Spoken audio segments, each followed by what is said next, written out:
ポポルブフ第22章神々を迎える。その頃、祖先たちは木や石の像をまだ持っていませんでした。そこで最初の人間であるバラム・キツェ、バラム・アカブ、マフクタフとイキバラムの4人は話し合いました。私たちを見守る神々の姿がないままでは良くない。みんなで探しに行こうではないか。そこで4人はタムブとイロカブの人々とトランスイバ、ウクブペック、ウクブシワンというところに神々を迎えに行きました。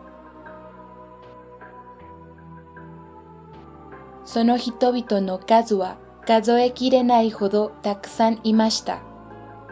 そしてトゥランに着くと、彼らの前に神々が現れました。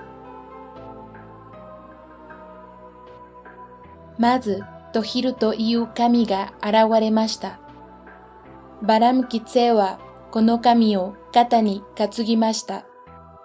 次にアウィリシュという神が現れて、バラム・アカブが担ぎ、ハカウィツという神はマフクタフが、ニカフタカフという神はイキバラムが担ぎました。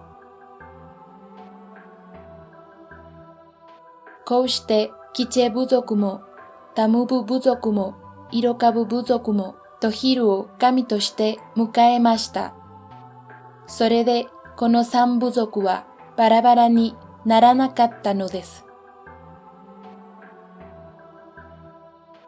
このトゥランスイバの地にラビナル・カクチケル・アフチキナハ部族の人々やキョウ・ヤキと呼ばれる人々もやってきました。